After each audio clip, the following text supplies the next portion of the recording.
Il y a 18 ans, nous étions une poignée à nous rassembler autour de cette stèle pour la première fois à l'initiative de Jean-Pierre Aunier, ancien maire de la Genevois, érudit local et secrétaire de notre tout nouveau comité.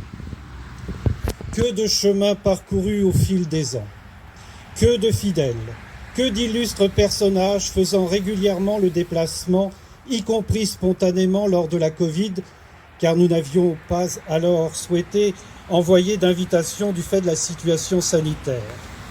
Que d'illustres personnes donc aspirant année après année à se rassembler autour de cette stèle pour saluer la mémoire d'un homme qui a su rester debout au beau milieu de la tourmente alors que l'ennemi faisait tout pour lui faire courber l'échine, gardant la tête haute, en son nom personnel bien sûr, mais aussi et surtout, serais-je tenté de dire, au nom de la France.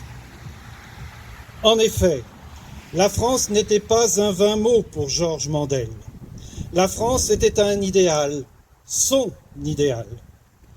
Il l'a aimé jusqu'au sacrifice suprême.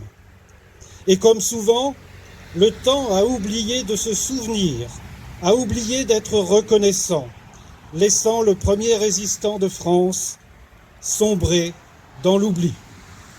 Par chance, petit à petit, grâce au travail inlassable d'historiens, Georges Mandel sort de l'oubli.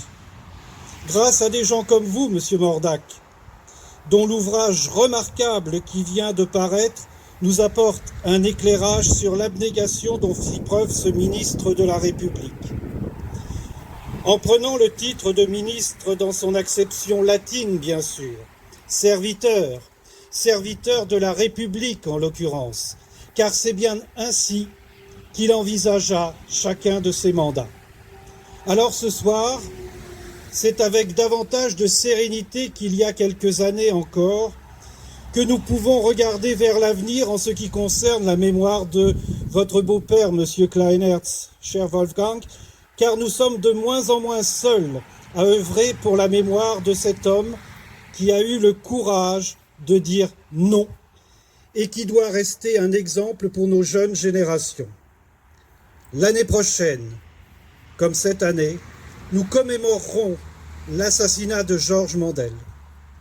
Sa mémoire ne doit pas s'éteindre et ne s'éteindra pas. Je vous remercie de votre attention.